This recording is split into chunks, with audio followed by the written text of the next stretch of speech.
Hello and welcome back to Mother and Refuge of the End Times. Today we will be interviewing Ted Flynn. I hope you're here to join us. And with us is Ted Flynn and Monique. Welcome back, everyone, and thank you for joining me on this podcast. Ted, it is a pleasure to have you back. It's been several months since we had you on. Well, thank you very much. So first, I guess, before we begin, let us start with a prayer. If everyone remembers the unity prayer, we'll begin that now. Father, Son, Holy Spirit. Oh, my adorable Jesus, may our feet journey together. May our hands gather in unity. May our hearts beat in unison, and may our souls be in harmony. May our thoughts be as one. May our ears listen to the silence together. May our glances profoundly penetrate each other, and may our lips pray together to gain mercy from the eternal Father. Amen. Most precious blood of Jesus Christ, save us and the whole world. Amen. Welcome back, Ted. It is so great to have you here. We wanted to get you here because we heard that you have a new book, and I was hoping you would be able to talk to us about it. I'd be happy to do that. That's why we're here. So if anyone hasn't seen it yet, this is, I don't know if you can see this or not. This is the new book that you just published called Garabandal, The Warning and the Great Miracle. So I was just, if you don't mind just taking a moment to tell us about yourself and your new book. Well, it's been a book that I've been working. It's a subject that I've been interested in and learned about all the way back since 1984 from a man in church whose father-in-law had been very, very close to Joey Lomangino's family. He was an investment banker, and he had actually been very instrumental in helping Joey even sell his recycling business in New York City. So I've been around the subject. My first time that I was ever there was in 1994, after my wife and I had released a book in 1993 called The Thunder of Justice, which I think, Jim, you're pretty familiar with in the past. Oh, yeah. Yeah. What was actually the story there? In The Thunder of Justice? Yeah. Oh, goodness. It went across the board. I know one of the most, the major points that you had in there was about Garabandal, but it spanned from Garabandal, Fatima, Lourdes. It went from the old ones up to Medjugorje and various new ones. Of course, that was during the time when, like, Maria Speranza was still alive. So, you didn't have the more recent things that was said beyond that. I think that was in the mid-90s, wasn't it? It was released in October of 1993, and it was updated in 2010. Yeah, I had it stashed away in my attic because someone was throwing it away, and I didn't know what it was, and I kept it. And yeah, the heart and soul of the book, I didn't design it like that, but it ended up being kind of the beating heart of the book was Garabandal, the warning, a whole separate chapter, and a miracle chapter. And it turned out to be kind of like the fat in the fire on the whole book, as much as Fatima, Lourdes, La Salette, Akita, Japan, Rue de Bac, Guadalupe, and other apparition sites were in it. But I didn't expect anywhere near the enthusiasm that happened from it. And basically, this has been the evolution of it. The last time I was in Garabandal was 2017, where we went over with a group of people. We had 2 buses or 100 people where we were over for the 100th anniversary of Fatima. So we went, from Fatima to Nazaré to Santiago, all the way across to Santander, and some stops small stops kind of in between. And then we ended up at Lourdes. So it was a very interesting perspective to see how the village had changed. And the answer to that, how much it had changed in all of those years, was not much. And it was actually stunning to see literally of what is supposed to happen there mystically. The church had not been upgraded, renovated, expanded, or anything of that sort. and it was still very, very remote. There was not a lot of activity in the entire countryside near Garabandal, the village. Probably only several dozen more homes had been put up, and this was 2017. So it's still remote, and it's still not very densely populated at all, like you've seen apparition sites, like Fatima and Medjugorje, where whole cities have grown up around it and hotels and everything. There's no such thing like that there, which was frankly surprising. Wow. Now, before we go too far, I need to make sure you get this out. Can you tell the audience where they could get this book? Because I don't want to forget that.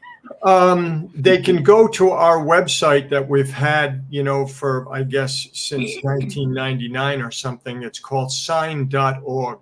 Our organization are called Signs of the Times or Signs of the Times Apostolate, but our website is sign.org. Okay, so sign single, not an S at the end? No S, sign, S-I-G-N. Got it. Okay, we'll remind the audience at the end as well, just to make sure they got it. So this whole book is all about Garabandal, which is amazing. There is so much. I've been reading through it, and there is so much information. I can't believe you actually know that much about it. Well, I had the help. I mean, I have 44 books in just 2 boxes. 3 boxes now over about 15 feet away. I probably have somewhere near 150 of the old magazines of Garabandal Journal, and all of the way back in the 70s, it was called Needles. That was the original name of the magazine. And so I have literally VHS tapes, CDs, DVDs, everything you could think of on it. It's kind of been an area that I just focused on because I just see so much of the world coming together geopolitically, economically, spiritually, the Old Testament, the New Testament, what's supposed to happen there, the mysticism. Science isn't going to be explained what happens there. And frankly, when I was writing the book, I went through 3 phases. The first phase was just doing a massive data dump, because over the years I've probably, written 250 to 300 pages about it from different perspectives, and then just pulling it together. And in this, an area that I kind of wanted to know a lot more about, and it was kind of one of the hidden treasures of living somewhat between like a recluse and a hermit in the last year, to finish this and get it out. And my impetus and why I did it is that you could see where Francis had wanted to go to Moscow, which was a prophecy. And then you could see what happened with the synod, in both of those relate to what was said at Garabandal by the girls. So between those 2 things, we knew that we were getting closer to the events. I made a concerted effort in the book not to try to mix and match other apparition sites to validate Garabandal with any other apparition. Garabandal is going to live or die on its own, and it has to be validated through what was said there by the girls. So when you could see that Pope Francis has wanted to go to Moscow, he's making overt movements to go there. And there's been 3 or 4 literally just within maybe the last 6 months or so, all the way back to when Russia invaded Ukraine. Pope Francis made a trip to the Soviet embassy in Rome to see if he could intercede to help the situation in any way possible. So you could see the prophecies in many, many respects coming into focus. In an area that I studied quite a bit over the last year, and was something that I never really previously understood the way that I felt I should have, was the Spanish Civil War of 1936 to 39 in Spain. It really helped me understand the religion, the politics, and the drive for communism in Spain, because one of the prophecies from Garabandal is before the events, we would see a return of communism. Now, that's a very, very big deal. Communism is just simply a world without God. It doesn't necessarily have to be violent, but it usually is when another tyrannical individual or government or dictatorial government wants to come in and bring it automatically, like we saw with Mao in China, as well as what happened in Korea and in Russia. So it gets violent. But we in the United States, in my opinion, we have legislated communism where where it right now is being administratively executed at the level of government and schools and everything else. Yeah. So we can see that things are coming much clearer into focus than they were before as these events march toward us. Yeah, it's amazing and frightening times. That's for certain. In regards to all the messages that you had pulled together, there was 2 messages that pretty much capture the heart of the Garabandal Doll messages. Would you mind sharing them with us to help people to understand better? Well, the 2 messages, are you referring to the cup is filling up and then the cup is flowing over? That's them. Yeah, you know the material. Because it's so prescient and important, what I'd like to do is actually read some of those. Or just there's 2 principal messages that really give the individual an understanding of what heaven was trying to convey, of how important these messages were for the world. Now, we always put these in perspective that they're in this village in northern Spain. And at the time in 1961, there were only about 300 people in the village, of which was very, very simple. There were literally in 1961, there wasn't a motor with a moving part in the village of Garabandal. Very, very simple. And if you want to put that in perspective to the United States, just 8 years later, in 1969, the United States sent men to the moon and brought them home safely. So there's a tremendous dichotomy of a lifestyle here. But the message that you're referring to, I think, is the one of October 18th, 1961. I call these the bookends because they're very early and then one's very late after that.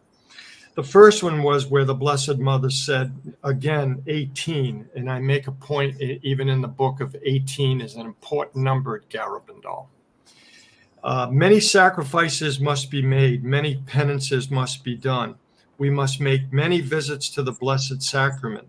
But first of all, we must be good. If we do not do this, punishment awaits us. Already the cup is filling. There's the key phrase. Already the cup is filling, and if we do not change, we will be punished. Now, if we unpack that just very, very briefly, there's some very powerful and emotive language in there. It specifically says we must be good. Garabandal, in a nutshell, could be refined to something just that, where heaven is asking for an amendment of life. At all of the major authentic apparition sites in the world, the Blessed Mother is doing 2 things. She's always pointing to her son, and she's asking for an amendment of life. So she's saying the cup is filling. And then she says, if we do not change, we will be punished. So this, from what I always refer to in the Old Testament, is the if-then clause. If my people do this, then. So she's specifically saying there will be chastisement coming to the world if we do not change. So now let's fast forward all the way to June 18th, 1965. And she says, as my message of October 18th, where she's referring to 1961, has not been complied with and has been made known to the world. So again, these messages were not for a little remote hamlet in the Cantabrian Mountains of Northwest Spain, 50 minutes from kind of a major city of Santander, but these are for the world. She wanted them to be made known, and she's specifically saying they were not. I'm advising you that this is the last one. Before the cup was filling, now it is flowing over. Many cardinals, many bishops, and many priests are on the road to perdition and are taking many souls with them. Less and less importance is being given to the Eucharist. So anybody who has any sense of the spiritual history of the world or geopolitical and basically what's been happening culturally in the world for the last 4 generations has known that we're going morally deeply off course into a spiritual Gomorrah, into a great spiritual moral decline. So she said the cup was filling, now it's flowing over. And this is a term, it's not exactly a term of endearment where the Blessed Mother is saying to leading clergy, cardinals, many bishops, and many priests are on the road to perdition and are taking many souls with them. Less and less importance is being given to the Eucharist. There also is a major message throughout the apparition sites. At many of the messages, there were 2 things that were talked about on a continual basis: the importance of the Eucharist and the importance of the priesthood. So they're kind of the subsets: an amendment of life and the importance of the priesthood and the Eucharist. And that reminds somebody what Padre Pio said, that it would be easier for the world to exist without the Son than without the Eucharist. So she's specifically asking for an amendment and put importance on those things in our life. And a side question here, between the years 61 and 65, when these bookend messages were received, wasn't like Vatican II around that period? Vatican II was contemporaneous with these years. There were 3 major sessions of Vatican II. Oh. And there were 3 major sessions over the years. And so right in the middle of this was Vatican II. But what was very interesting, one of the messages, and Monique and I were talking a little bit just before we got on, one of the messages of Garabandal was that the Mass would be suppressed. Now, the word suppressed, I always thought was to kind of keep under wraps, hide it a little bit, or maybe keep a little pressure on it or something like that, to where there would be maybe a constant pressure as an irritant to suppress something, to keep it down or keep it hidden. And so, but I went to the dictionary to see what the word suppress meant. And the word suppressed means all of the way, there's several definitions, but one of them is to decimate, which really kind of surprised me. So the only Mass in 1961 was the traditional Latin Mass, which many of the people have felt, including me, that the Mass has been suppressed, and that is a prophecy that has come true. And then today, it seems like, not just suppressing, but it feels more like the original Mass is being decimated now.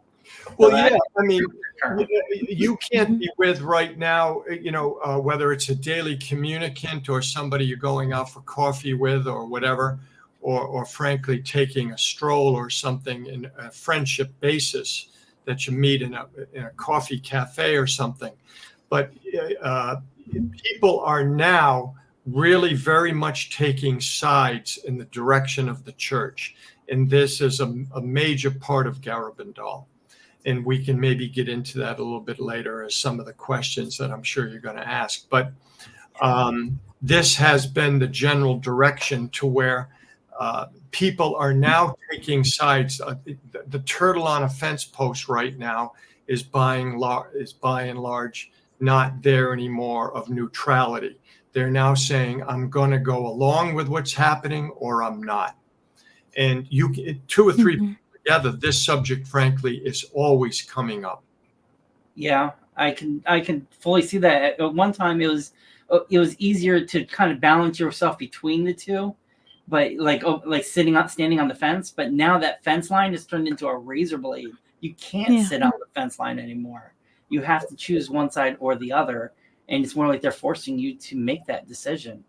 And what's going to happen, right? I think the confusion in the pew is very, very significant. And that confusion, month after month, and now year after year, that confusion where people do take sides brings great division. That's the human nature side of confusion, to where they decide they're going to take a stand one way or the other. And that's where a lot of Catholics are right now. they're very confused by the language coming from the leading hierarchy, and some are accepting it, and they're all fine with that. And then there's another group that's not. Right. And this is frankly everywhere you look now. It's frankly now unavoidable. It can no longer be avoided. Yeah, I agree. Did you have something to say, Marie? I was going to say, Guerra Vandal, when we think of Guerra Vandal, we think of the warning. And we did a show with Xavier Had recently about the warning. I encourage our viewers to take a look on the live tab of our YouTube channel to see that interview. So we won't speak too long about the warning, but I just want to ask you, what are the signs that will preempt the warning? Well, there really isn't a lot. The only person in the world, you could take a look at the general cultural decline in the church and economics. The signs that were originally designed by governments in the 30s, 40s, 50s, 60s, 70s, and 80s, they were working as pretty much designed. There's no such thing as a perfect person. There's no such thing as a perfect family. There's no such thing as a perfect church. But things years ago worked better than they are now. And I think generally, the answer to your question could be a systemic breakdown in our culture, to where the subtitle of the book is The Divine Reset That Will Correct the Conscience of the World. So when the whole system comes off the rails is when I believe God is going to intervene for two principal reasons: mercy and love. And hope. Mm-hmm. You could say three: mercy, love, and hope. We're so far gone right now is on an interconnected world, because what happens in any world capital, whether it be Beijing, Russia, the United States, or even a lot of maybe even lesser superpower type countries, they're affecting every other country due to the interconnectivity of the world economy with the transfer of goods and trade and money.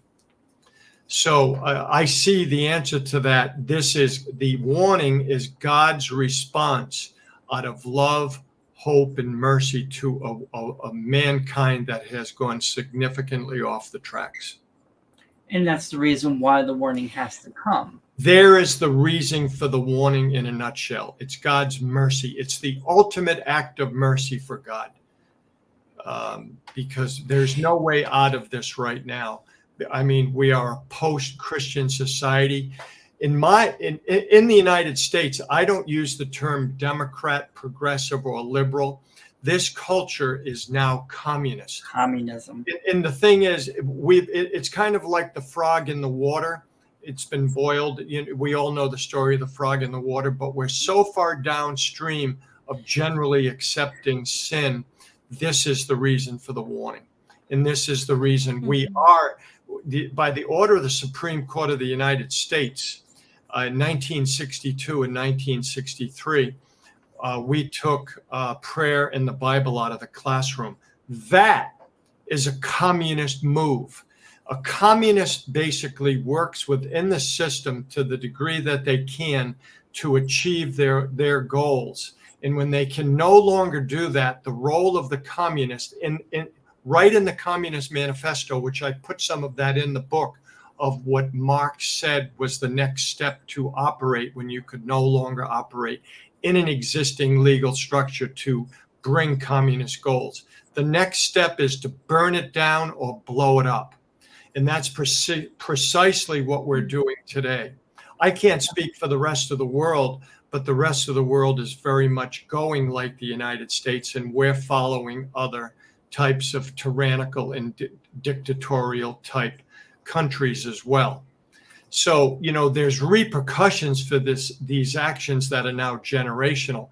And, we're just been generally losing our rights, and it's a continual erosion of our freedoms and liberties, to where basically people don't even acknowledge or even understand it anymore, because they just accept it. Why? Because it's just easier to get along like that. I wrote something in a previous book about Hannah Arendt, who wrote a book called The Banality of Evil. which sent Orthodox Jews absolutely into anaphylactic shock and totally ballistic. She was a Jewish woman who went to cover the Adolf Eichmann trial in Jerusalem when they brought him back from Argentina. And the word banality drove them crazy because that type of evil was not banal. But she just, as she looked at Eichmann on the witness stand, she didn't see a man who had horns coming out of his head or smoke coming out of his mouth or ears or nose, but she saw a man who was basically a mindless bureaucrat. And the famous phrase was, "I just followed orders." So we're looking to keep this back on track with Garabandal. We're basically painted ourselves into a corner, and there's no way out of this unless it's now divine intervention. Yeah, I've noticed that it's become extremely difficult to even help people see what is happening. I try to explain it to them that it's a term called normalcy bias, where it's like the frog in the kettle. Very slowly, you get so used to things, and you're like, oh, that we can never become communist. Oh, we can never collapse. I've heard people. I've had people argue with me. Our economy could never collapse. We'll never become communist. And I'm like, we are steps away. We've already lost so much from. It doesn't seem to matter what you vote for. It doesn't matter. All that matters is who's counting, and they can make any number they want. Well, they know 2/3 of the people, no matter what government implements, 2/3 of the people will go along with it to make their life easy. They won't challenge the authority. That's statistically been proven over generations now. 2/3 of the people will just go along with government no matter what they say or do. Yeah. So I guess getting it back to Garabandal and to your book. In your book, it does mention, it kind of sums up who the enemies of heaven are and who heaven is fighting against. Would you mind taking us through some of that? Yeah, I have a whole section in the book called The Enemy Heaven Fights. And there are institutions and there are people. If you want to break this down to the simplest components spiritually, there are people who are trying to follow God and his commandments, statutes, and precepts all through life. They may fall short, and they do fall short, but they're making an attempt to follow the things of God. And then you have people that could care less and will do anything they need to go along in for their own largesse and get any sort of mammon that's possible for them. And so there are people with an evil agenda. And one of my laments as an adult is that to the degree that believers do not understand how evil operates. Evil has a human face. And if you take a look at the people in the institutions that I mentioned there, quoting their own words from their own leaders and presidents, like Klaus Schwab and like Harari of the World Economic Forum, with an agenda to make us all basically bots, to where we're all pretty much governed by the state, to where Klaus Schwab said of the World Economic Forum, who is a very formidable figure. The organization now is over 50 years old. It was founded actually in 1973 with Henry Kissinger giving the ideas to Klaus Schwab as a student. And he said, you're going to own nothing and be happy with it. And so we all know that private property is the basis of freedom and liberty, which was really straight from, the Constitution and the Declaration of Independence, that these are very, very important aspects to freedom to own private property. So the erosion of rights is on a continual basis, where they have been nurturing people and institutions to bring them into their orbit. What? For government control. And if a person doesn't understand this simple concept, it's been very, very hard for them to interpret the news over the last 50 years. And once a person understands this, more pieces of news fall neatly into place. The globalists are out to depopulate. It's just that simple. It's in their words. It's in their document. They believe, if you go back to the limits of growth, in the 70s of Dennis and Donella Meadows, who were professors at Dartmouth at the time. Limits to growth is that with the growth of, in a nutshell, it's much more complicated, but it's actually just this simple.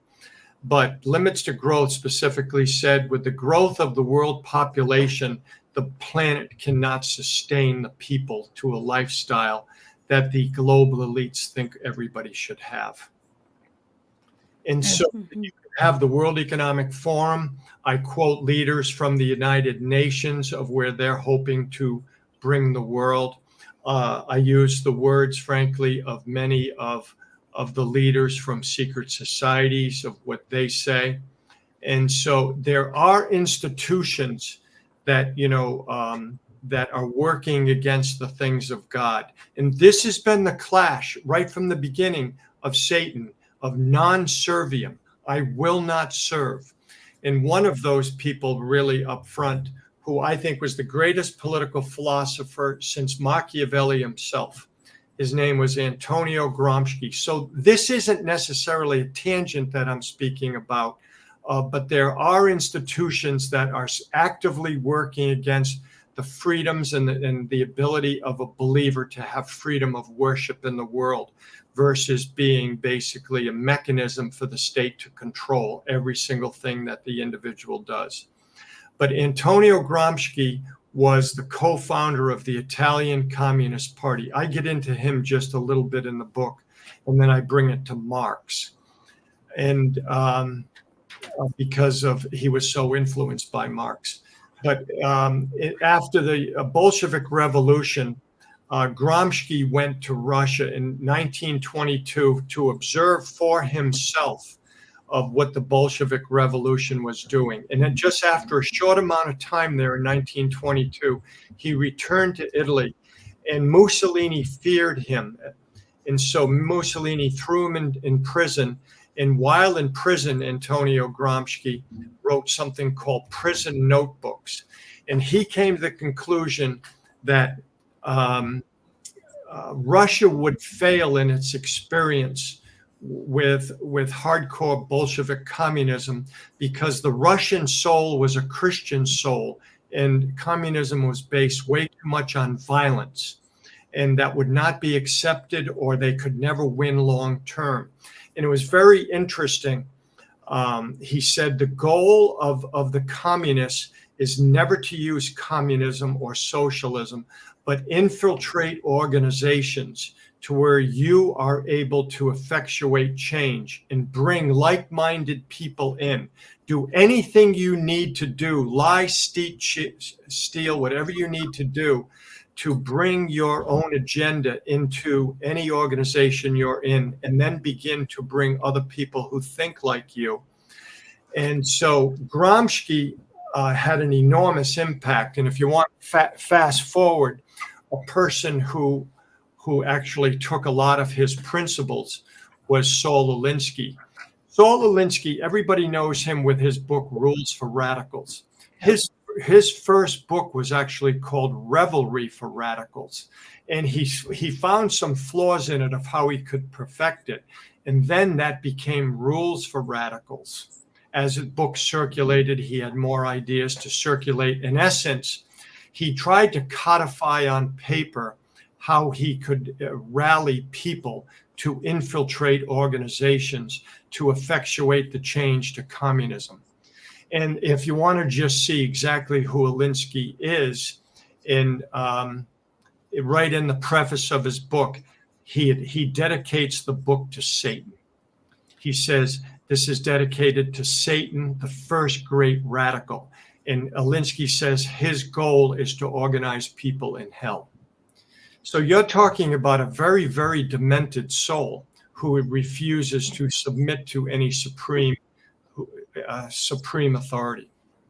And people don't realize how evil that book is. And you see it being implemented almost every day if you ever watch the news. And if you're watching the news, you got a problem, stop watching it. But if you watch the news every day, like one of the first rules that they give you is always accuse your opponent of what you are doing. You can take that one rule and just watch the news, and you will see it plastered everywhere. You see someone blaming others for what they are doing over and over. And if you repeat it long enough, people believe it. And listen, let's be clear here. I know. Gramsci and Saul Alinsky were geniuses. Let's be clear. They're genius for evil. And they, frankly, for the time being, have taken it over. And all through history, you can't really look for big numbers for believers. It's a misnomer. Everybody thinks everybody's going to, believers think there'll be more believers. All through Christendom, there has not been a great number of believers to fight the evil establishments. It's always the remnant. And frankly, I think that's exactly where we are now. Right. Just to help people to understand, when we're talking about this infiltration, we're really talking about secret societies that are working together across the globe. They infiltrate everything. It's not a mistake that all the evils of our world seem to all follow suit across the world, at the same time, whether it's any of the new perversions out there. It seems like all companies, all organizations, all governments adopt it at the same time because they're all getting the same command. They're all part of the same group. And just like you said, it's these people in the secret society that infiltrate into business, government, Hollywood, anything where there's influence or power, and they start pushing at any cost their agendas that they were given orders to, and they bring in others like themselves until they get rid of the original founders, or could override the original founders of the business or government and do what they are being ordered to do. They're like a cancer. Well, take a good look around. Look how it's infiltrated academia, the media. They're all been taken over. You can take a look at the political structures. You can take a look at foundations. Try to be a conservative to get tenure or any even position in one of the elite universities, and you'll be banging your head up against the wall. Something like 99% of political donations from the elite universities went, I may be a percentage or two off because I've seen it several times, went to Democratic candidates. And 94% of the professors are actually, they lean left. And Right. as I say, I don't use the term liberal or progressive anymore. And even the head of the Socialist Party in the United States in the 1930s, he knew that was an abhorrent word for America, especially during the Depression. He knew that was an awful word, frankly, a cuss word. So they changed the word socialist to progressive and liberal to start using those words. So, but anyway, I guess maybe to get back on Garabandal, these are the enemies that heaven is fighting. And this is where, frankly, heaven comes in for the rescue. So, like you said, getting back to Garabandal here, heaven is going to send a warning as the first main part to try to rescue humanity from self-destruction, pretty much. After that, within, I believe, up to 1 year, is going to be a miracle as well. Yeah, let's there's a lot of material inside that. We know that the warning comes. The only person in the world who knew the year of the warning was Mary Lowley, who died in 2009 in Haverhill, Massachusetts. And the warning wasn't going to be announced, but she knew it. And you use then within, the operative word according to the girls is within 1 year. Now, I made an effort not to try to mix and match again what other visionaries have said. I felt it was a little bit disingenuous to try to validate Garabandal, what maybe many people are saying it's a fairly short amount of time. I'm very aware of who they are and what they've said. But I stuck with the four girls of what they said from 1961 to 1965 to be consistent, to not go off and frankly pick daisies into all other types of apparition sites. I could have done it, and I chose not to, because frankly the book, it's 324 pages now, including front matter and back matter, but it would have probably gone to 800 to try to validate Garabandal with what other people were saying and what coincides. But I actually also, if you take a look at the warning, the miracle, and the permanent sign, I liken those to a play. Now, and there's 3 acts in that play. In every single play, there's distinctive things that happen separate and unto themselves. And so we know the warning is an event and then within 1 year, but to specifically say that right after this will happen. We do know right after the warning, the miracle will happen within a year, which is 365 days. And we've got some data on that we can get into a little bit later. But there's just so much material here that we're not going to be able to unpack it all in one session here.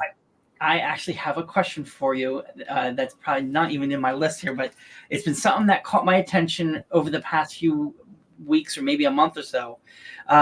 I was hearing, and I think it's in your book, I'm not totally certain, I can't remember, but about either the miracle or the warning occurring on an even year. Do you know anything on that? Is that real? Am I just hearing rumors that seem to swirl all over the internet? Well, as I say, anybody with an internet connection with insomnia at 2 a.m. can post anything they want, and they do. And then this is how rumors get started. But again, I stuck with what the girl said. I am all the way back in those 4 years to be totally consistent. And by and large, we've had Conchita's diary, for instance, published by different people in different languages. And then maybe some things change. And so the thing with the warning with an even number year, that actually, the source of that is Maria Sirocco. And by the way, she's a great, great friend of Garabandal. She was like Barry Hanratty and Aldrich Weber, who maybe we'll get into a little bit. They in no way would ever want to hurt it. They devoted their life to it. But the source of it would be in an even numbered year. And it even goes beyond that, where I think it was said it would even be in the same calendar year. So, but, I present the data in the book of what was said, and I mention even Maria Sirocco names so people can even see in the index, which is about 12 pages because I wanted to cover everything. And even the table of contents is 5 pages long, to where people can go to any subject they want, the Pope to Moscow, anything that what the bishops thought. There's been 7 bishops since 1961 to the present day of what they said and how it's never been condemned or approved. But the source of what you're talking about is Maria Sirocco, who was a close friend of Mary Lowly, all the way back from the days in Brockton, Massachusetts, and all the way through where she lived in Pasadena, California. And Maria Sirocco, I think, died in 2019. She's the source of that. So is it something that you feel we could probably count on then? As I say, maybe, maybe not. I consider, and I mention continually, these are the anecdotal stories that have grown. We know from the Secrets of Fatima, more has come out. We know that the secrets of Medjugorje, more has been leaked over time with phrases or things where people piece things together. So is it possible? Yes. I don't say it is or it isn't. I just present the data and let people make their own decision. But I stick very, very much to what the girl said, and they never said that. Right. And that's what I had heard as well. So I was kind of confused at it when I recently heard about that. And people were like, oh, it's either going to be in 2024 or 2028 because it falls in this time period. And but there's other things that have to be in place on and we'll get into that in the miracle. But this, I've been around this now since 1984, and as it approached the Jubilee of the year 2000, the year of the Holy Spirit, the year of God the Father, the year of Jesus, and then the Jubilee. There has this right around this time of year, it's backed off a lot in the last few years with, frankly, hysteria, to where a lot of people are saying things. Now, Barry Hanratty, who had been around Garabandal literally for 50 years, he dealt with a lot of that in his magazine, where he just stuck to the facts. And he and I spoke many years ago about this, of the hysteria with people trying to interject based upon what other apparition site or locutionist or visionary or what another person said. So therefore, this will probably be, Garabandal because it's so similar. There's a danger in doing that. Now, I've been around this material totally for 45 years. And, you've got to be very, very careful going out on a limb like that. Okay. And what happens if you really want to look at the human nature side of this? Let's say, for instance, there's a husband-wife. Let's just say one of them, without saying who, is very much into an apparition or a prophecy or even a prediction based upon something that was said. And then they project a date. And then with that date, what happens if it comes and goes, the other person, the spouse, can shove it up the other person's nose, because they're saying, there you go again, by trying to predict a date, and it's come and gone. And what many people have done over the last 25, 30 years, they move the goalposts. As soon as they're wrong, they move the goalposts and they come out with another date, and they've got their several hundred followers. And it's literally in the book, I think it's chapter 5 of the book of Acts, where it talks about Gamaliel, where he says, who was the tutor to St. Paul as a chief rabbi. He said, if this is not of God, it'll fade away. And they'll have their 300 followers. If it is of God, nothing will stop it. So, I'm anathema. I'm not the guy to predict dates, whether it's March, April, May, or June. We have some things that we'll be getting into there, I guess, in a few minutes on the miracle. Monique said she wanted to focus a little bit on that. So we have to be very careful, because what happens, a lot of the sensus fidelium, they're fallen away over the last 20 years because they see people predicting dates and they don't come to fruition. But Conchita also said, let it just happen. Don't try to force it. There's a phrase like that. I'm paraphrasing that, but in essence is what it says.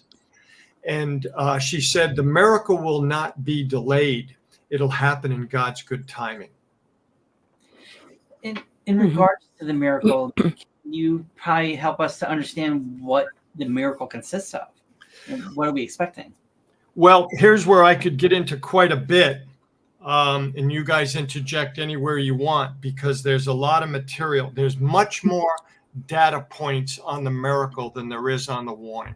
We know what the warning is. It's this illumination of conscience, this judgment in miniature, and a viso in Spanish. And so, so there's these very emotive and very hypercharged phrases. And I guess you've already gone over a lot of the warning. But for me, I probably met and interviewed, and we've done stories in our magazine on many of these people. And just one in particular that I'll just maybe spend a minute on, his name was Dick Bingold. And if anybody, this is a public testimony that he gave all over the world. He had, do you ever remember the movie The French Connection with Gene Hackman, where he was a cop in New York trying to bust a cartel from Marseille bringing drugs in? And Dick Bingold was Popeye Doyle's partner in New York City. And then Dick Bingold went down to work with the Drug Enforcement Agency in Miami. And he was around the boat culture, the drugs, and the drinking, although he was not a druggie himself, but he was around a lot of that culture. And he went off track morally, was his testimony. And when he experienced the warning, he was about 6'5", 280. And I put him in a film I did in 1995 where he talked about the warning. And when he experienced the judgment in miniature, or this illumination of conscience, he fell to his kitchen floor weeping for 5 hours before he could get off the floor. That's how significant it was for him. Now, every single person that I've spoken to about the warning, it's been the single biggest event in their life. And several of them, it took years for them to put it on paper. And several of them never even told their spouse because they were afraid their spouse would think they were crazy. Or leave them. And they didn't know how to explain it. They couldn't even put it on paper. Amazing. Of what happened. But if we want to, would you want to get into some of the aspects of what the miracle are? Sure. Yes, please. Yes. The first thing, I guess, to understand, the miracle is not only for the conversion of Russia, but it's for the conversion of the entire world, much like the messages of Garabandal. And it's important that, the Blessed Mother never mentioned at Fatima, she didn't talk about China, Islam, the Persian Gulf. She never spoke specifically about Kiev. She didn't speak about Israel. She didn't speak about, North Korea, the Korean Peninsula, or anything else. She specifically identified the country of Russia at Garabandal, as she had done at Fatima, which is very interesting. And then it's for the conversion of the whole world. And the Blessed Mother said, thus all will love our hearts, the hearts of Jesus and Mary. So all will love our hearts. So we're going to see the blooming of this Immaculate Heart and the Sacred Heart all at once. So the miracle is quite a few points that we do know from the messages. It'll coincide with an event in the church. On October 1st, 1961, Our Lady of Mount Carmel told something very important to Conchita. It had to do with a future major church event where there would be, now listen to this, the reunification of the Christians. So first, a major church event. The description of a great event in the church is an exaggerated and poor translation of the original spoken by Conchita. I had somebody go back, and something that I had read, he verified for me to write this of what it was. It was specifically incorrect to translate the phrase as a great event in the church. The actual phrase was, and they give the Spanish, a particular event in the church or a specific event in the church. So now, but what's interesting, it speaks about the reunification of Christians. Now, to have a reunification means that there was a split. Now, Christianity never had unity with Islam or as a monotheistic religion. So there was never a unity of ideology or doctrine with Islam. But we also have two major splits in Christendom. The first was the Eastern Rite with the Western Rite, which is 1054, which, with where we saw that with the, Eastern Rite, which is frankly, the church versus the Latin Rite. And so John Paul II said one of the goals of his pontificate was to have the church breathe again with two lungs. And I almost fell off the floor when I was studying the split.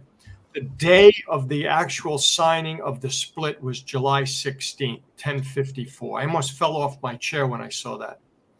And that's the Feast of Our Lady of Mount Carmel. So are we looking at this finesse that what Fulton Sheen used to say, wherever heaven moves, there's always a finesse. Everything is just as it should be. So I just find that an interesting data point. And then the other one, 500 years ago, the other was almost 1,000 years ago, 1054.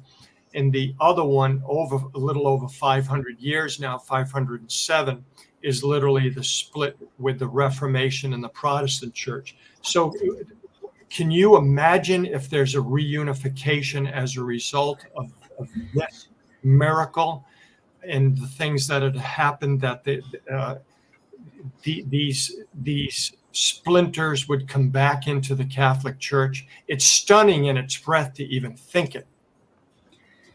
I guess I got a question here about that then, because one of the things about the miracle is it'll bring a reunification of the church. But currently, we're seeing more of a schism in the church than anything. Did Our Lady mention anything about a schism before then? That's a whole nother subject.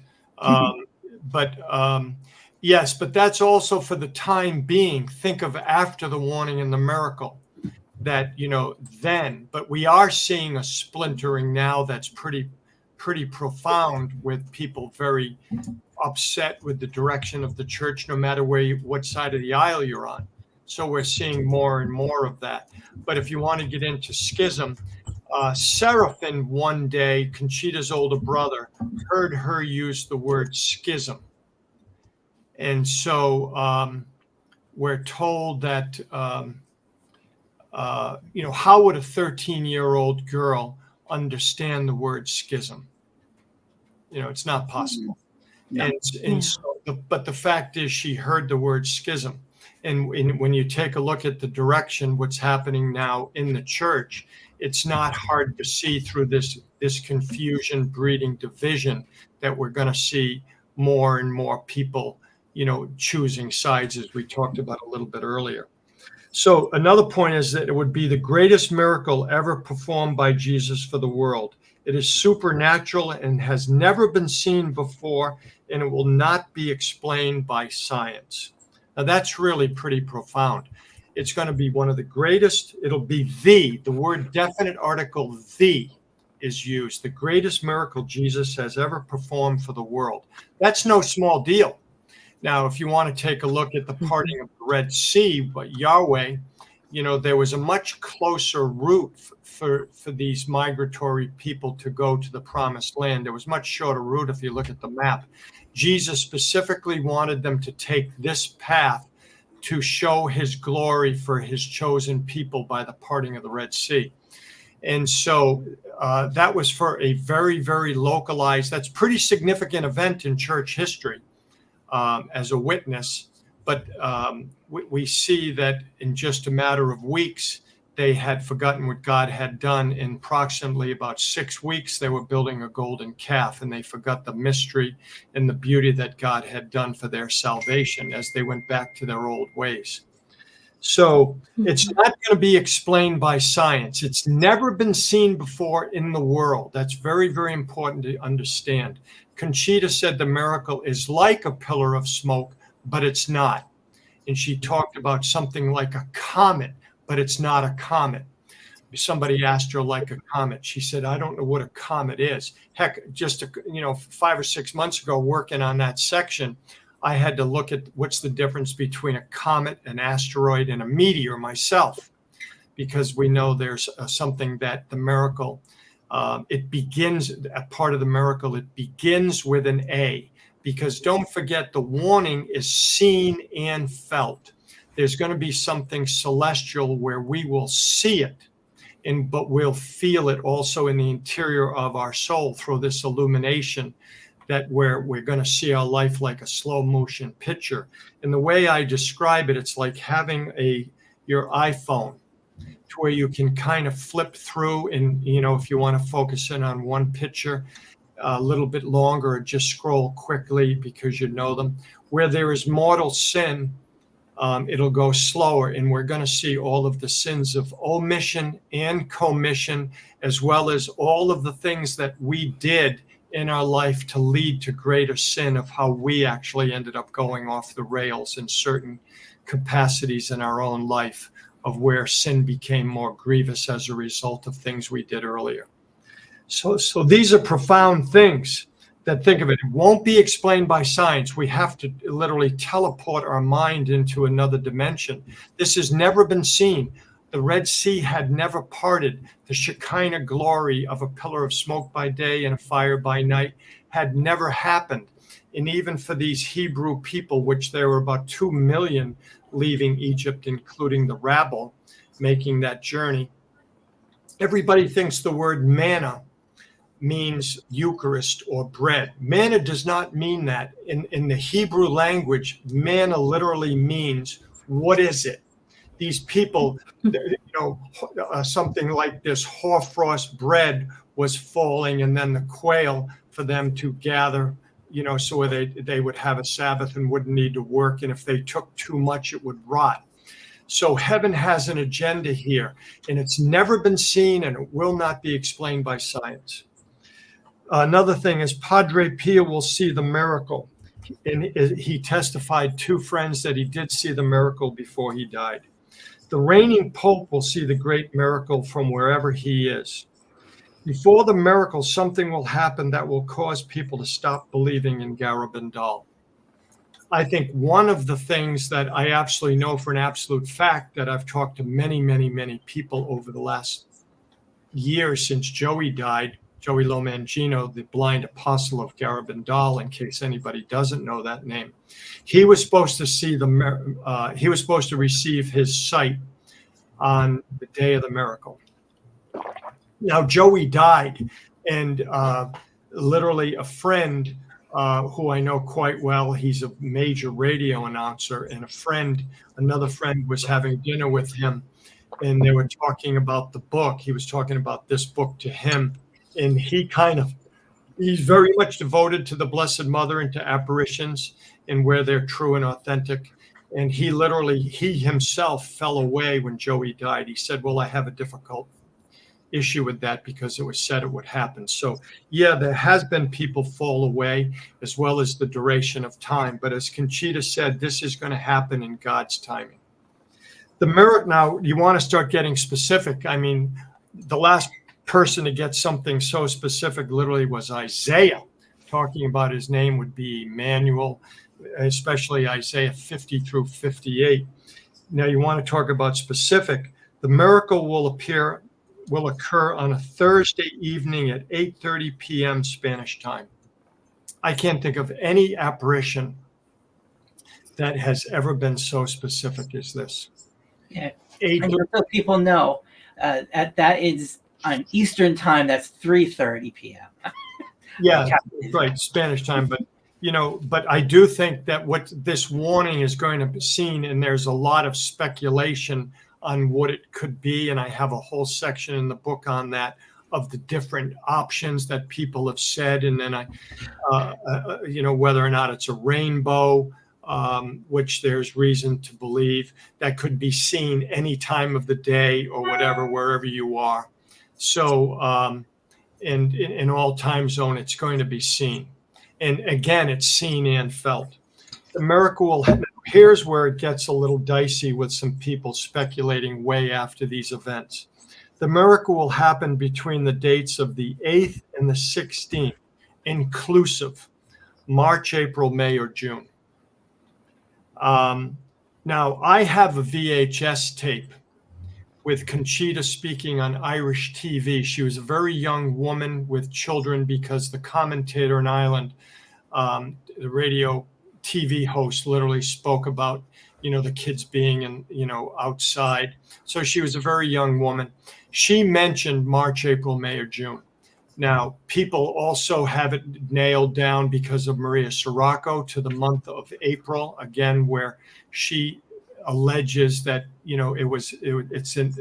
Mary Lowly told her that it would be April, but yet the person who specifically knows the day of the miracle was Conchita, not Lowly. So that story, March, April, May, or June, directly came from Conchita's lips on Irish TV. Another time she said April, May, or June, and another time she said, April, May, or June. Another time, May or June. So the two consistent messages is April and May. So, are these offhanded comments? Nobody speaks precisely all the time. Maybe they didn't sleep, or there's a lot of reasons why things come out different at different times, the way people interpret them, the way they write them down, the way they happen. So it's a question of not trying to be dogmatic with this material, but being open to what the Holy Spirit's going to do. Now, Jim, this is what you were asking earlier. According to Mary Lowly, the miracle will take place within 1 year after the warning. This does not mean that it has to happen in the same calendar year or even in an even numbered year. But as I say, it may. It may. Again, I'm not dogmatic on it. Has more been released where, a person's having a glass of wine and they consider it something that's not, going to be detrimental to the apparition. But I could tell you that the people in the Garabandal village to this day don't believe she leaked it. Wow. As I've talked to people in Garabandal over the last year. Amazing information there. It'll be, now here's one. It's going to be on, again, maybe not. Never say never, never say always, as my mother used to always say. It'll be on the feast of a young Eucharistic martyr of the church. Now, it doesn't say whether it's a female or a male. Now, I would hate to guess how many martyrs of the Eucharist there have been in the definitive anthology of church history that we just don't know about. Yeah, true. And yet we hear the same names: Saint Stanislaus, Pancras, Hermenegilda, Imelda Lambertini, who actually, and for me, fits all of who's the patron saint of First Communicants. She died at 13 years old after mystically receiving the Eucharist of pure joy, like Father Andreu. So many things are consistent with Imelda Lambertini than others. But who could it be? Take a wild guess and maybe you're right, but I wouldn't put a lot of money on the table about it. It says also it will last about 15 minutes. I've also seen it that it would be 15 minutes to 25 minutes. So, but does that matter? The answer is no, it doesn't really matter. 15 or 25, I don't think anybody would split hairs about that. It will be seen in the sky. Now, if either of you have been to Garabandal in the Cantabrian Mountains is actually a natural amphitheater with stadium-like seating, and its slope is not so difficult that you couldn't sit on it easily. Millions could literally journey there and look down upon the Nine Pines in this natural amphitheater of the mountains. So it can absolutely deal with any amount of people that would make its way there. But then again, in 1994, I met Seraphin, who's Conchita's brother, in Garabandal, and my wife and I went in to meet him. We heard he lived there from one of the villages, and we sought him out. And he said something very interesting in his own home to four of us, my in-laws and my wife and myself. He said, at the time of the miracle, he said, it's going to be very difficult to travel here. Now, we didn't have COVID. We didn't have any variants. So again, if you want to start speculating, is it fuel? Is it a war? Is it a contagion that's more deadly than what we saw with COVID, where 6 million plus have died over the last several years due to that, and over 1 million Americans? Yeah. So what could it be? Who knows? Who knows what it could be? It'll be possible to photograph and televise it, but it won't be able to touch it. And that's also the same thing for the permanent sign. All those in the village and in the surrounding mountains will see it. Now, here's a zinger. This is the hope. You want to talk about great hope. The sick who go there will be cured. You have an invalid situation. You have an incurable disease. You have somebody, frankly, right on death's door. You don't have a drug for it. You have a child with spina bifida. You'll figure out how to get him there, maybe not even a wheelchair, but a stretcher with friends, like the man at the pool of Bethesda that lifted him in. And so you could have friends that'll do that. And let's say your whole family and your whole community and everyone that's ever been, the medical profession that's been around this individual and knows that the person will not live unless there's a supernatural cure. Can you imagine millions or hundreds of thousands going there and cures taking place? So you want to talk something that would validate it? There you go. Yeah, and then on top of it, if I'm correct, one of the visionaries is going to announce it 8 days in advance, which means you would have literally a maximum of 8 days to get anyone you need there. And for some of us, it's on the other side of the world. It's like, Yeah. But you know what, though? You know, heaven gave 8 days in advance. You know, 8 numerically is the number of God the Father. You know, 3 for the Trinity, and we've got 12 apostles and 12 tribes. We've got one God. So, you know, we've got 40 days, 40 nights. Jesus fasted for 40 days. So there's without getting into numerology, but there's certain numbers in Scripture that mean a lot. And 8 is the number for God the Father. And I don't think that heaven would have given an arbitrary date. And we know if nothing happens in March, then we look to April.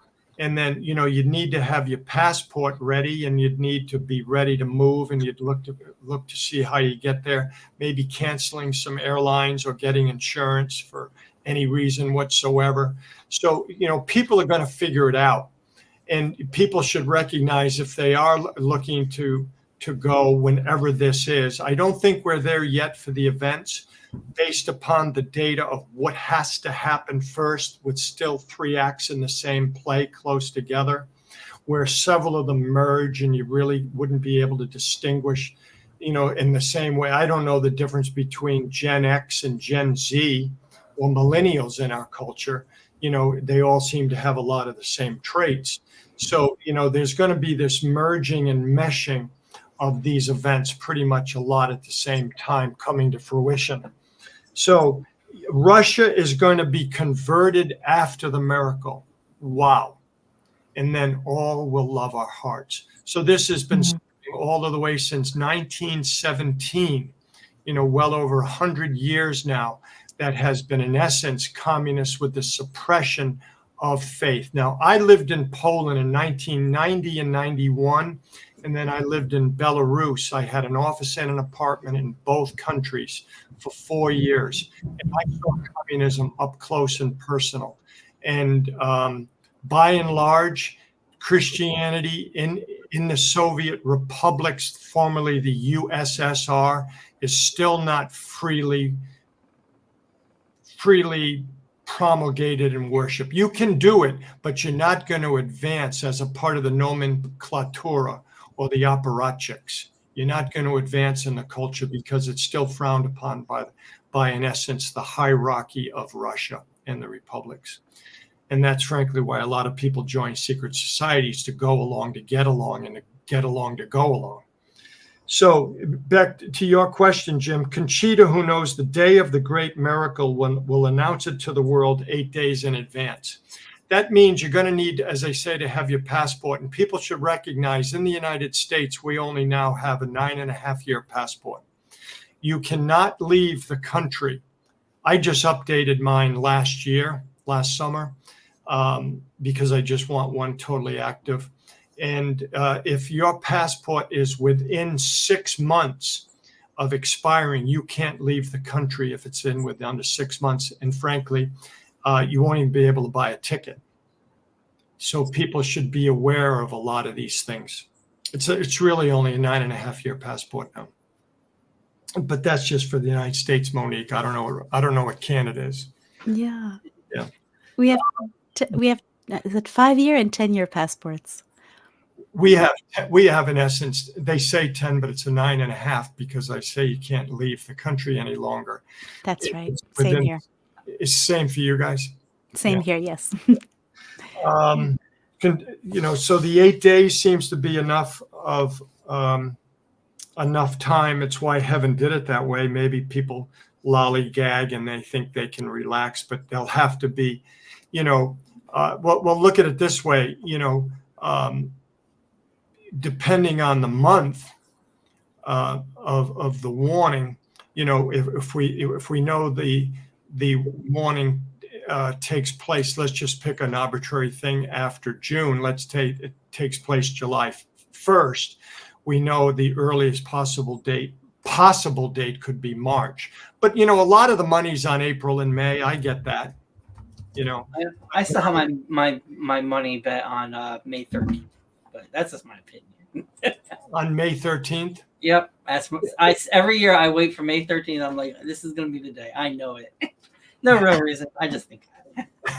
Well, just look at it this way. Every year so far on May 13th, you've been wrong. I'm not, as much as I'm very, very interested in this material, I'm not into the guessing game. You know, we're told to follow our faith, to stay with the rubrics of the faith. You know, we're watching a lot of families basically go up in flames around us. We're looking basically at sex, drugs, and rock and roll have overtaken family life, the culture, and has promulgated an enormous amount of sin. And I think you stick with the fundamentals and you'll be fine. You know, and we know what the fundamentals are. It's Mass, confession, adoration, the rosary, studying scripture, being in community with like-minded people, as well as apostolic work in the community. So we know the fundamentals, but we don't stick with them. And every single athlete knows that when you stick to the fundamentals of training, you'll be much better off because it'll all come together at the end. That's what champions do. They focus on the fundamentals all year long in their sports. So then we know, Monique, you were mentioning this earlier, after the miracle is going to be a permanent sign. It's going to be visible and supernatural that will remain at the Nine Pines until the end of time.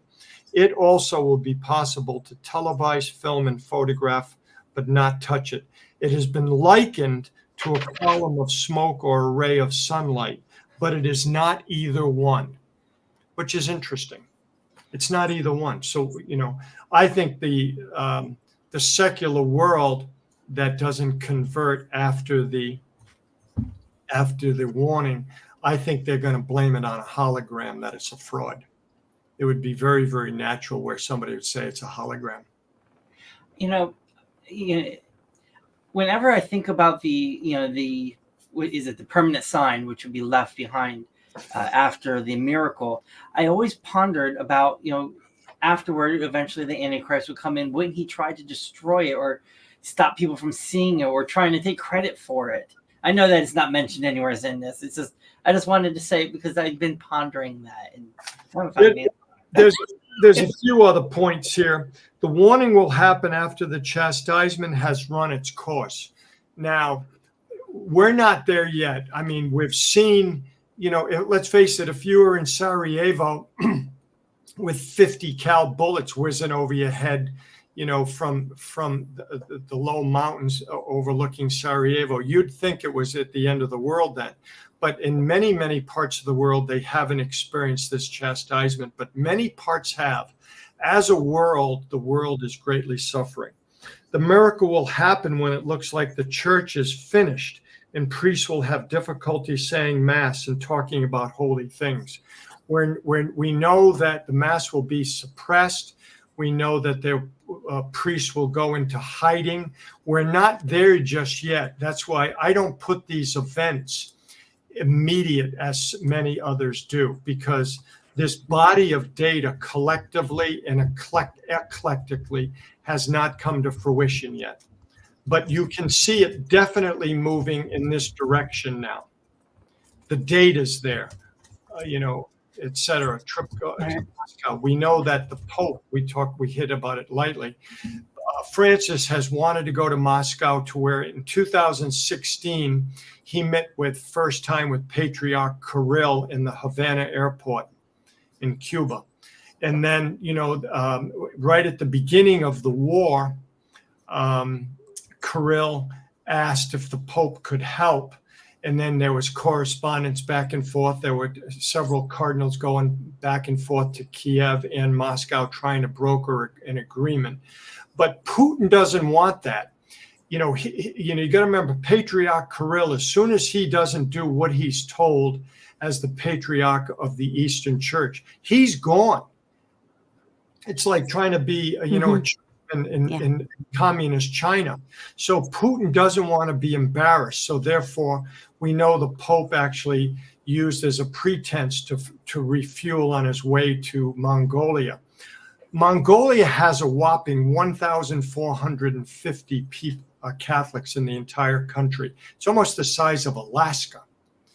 and yet he made a trip there. And he said that he would like to refuel in Moscow on his way. But Air Italia never refueled. They went straight and they came straight back home. But that's what the Pope was looking for, was this trip to Moscow. And that's why there was so much excitement around this then. But I looked at, there was never any information coming out of Rome. And I put this in the book. The group that was always talking about that happening was from TASS, the Soviet news agency. That news never came from Rome, any Rome news source. It never came from there. All right. I know that we're quickly running out of time here. Probably just a matter of minutes left. Is there any other key things that you would like to bring up about the book while you have a few more minutes left? Yeah, I think, a major event in the church where there would be this reunification of Christians.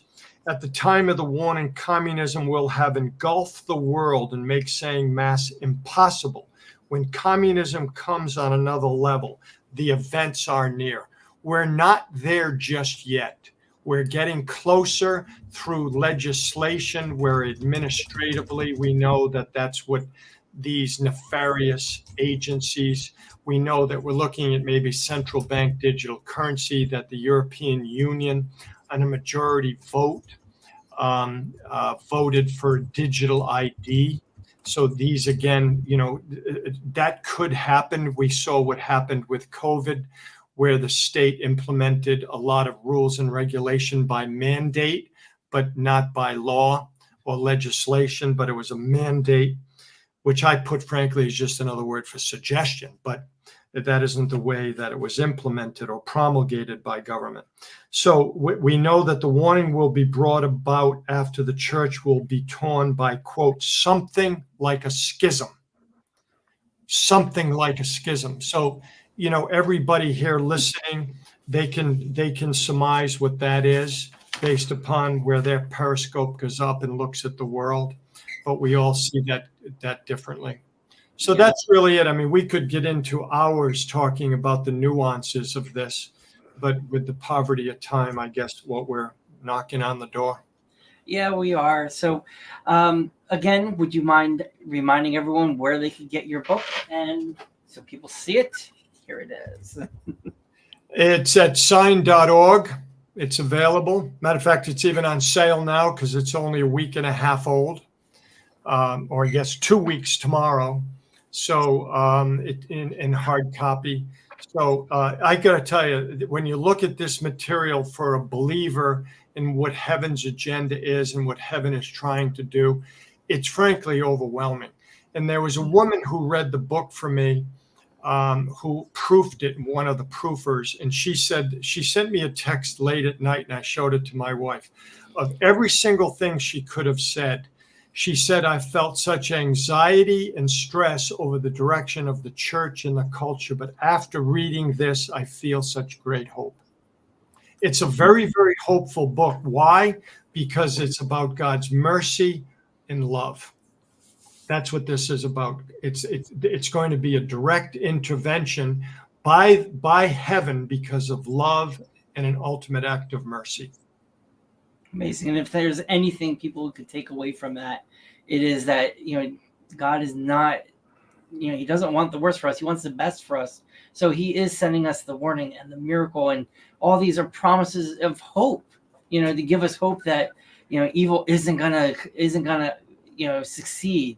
He has a plan for us. And in the end, we all know there's going to be an era of peace, but I don't know if we're all going to get there. Well, there's going to be new times. They're kind of interchangeable in some respects, but they do mean a little bit. There's going to be a new Jerusalem, a new epoch, EPOCH, a new times, and it's going to be a glorious, glorious time. We're going to look back. I think it's going to be so significant that we're going to measure time, immediately after, before the warning and after the warning. Or before the events and after the events. That's a bold prediction. Definitely a bold, but I agree. I think it's going to be a golden era for humanity after we get through this. But for generations, they're all going to be talking about us today. and what we went through. We are going to be stories and legends one day. All right, so I guess we should be wrapping things up. Would you mind probably ending it with maybe a prayer for the St. Michael prayer?